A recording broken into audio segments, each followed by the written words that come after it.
Im nächsten Beitrag geht es um einen Klassiker, um den Lada Tiger 4x4. Ein Fahrzeug, das seit über 30 Jahren von den Fließbändern aus Russland kommt und ein echter Geländekaiser ist.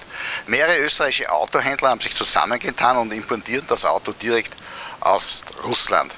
Wir besuchten dazu das Autohaus Matizka in Wels. Wir besuchen heute einen Mann, der tatkräftig dafür sorgt, dass der heimischen Allradszene die fahrbaren Untersätze nicht ausgehen. Wobei letztere für die wahren Freaks nicht einfach fahrbare Untersätze sind, sondern wahre Legenden.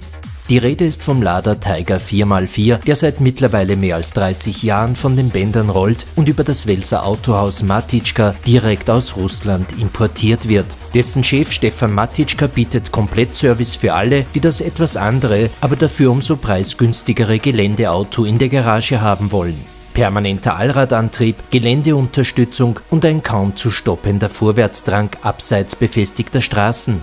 So kennt man den Lada Tiger seit mehr als 3 Jahrzehnten.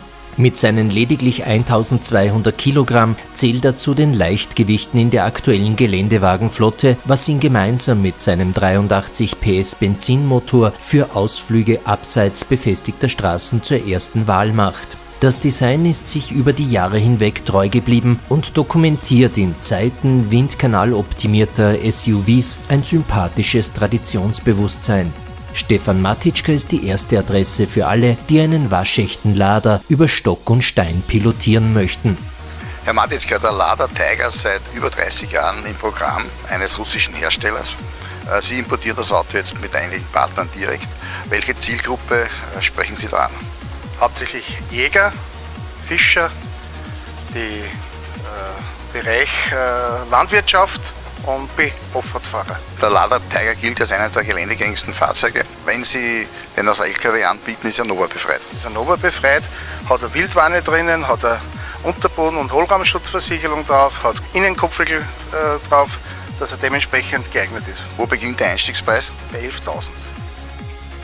Durch den direkten Import vom Hersteller bietet die Firma Matizka allen Fans die Gelegenheit, rasch zum Fahrzeug ihrer Wahl zu kommen.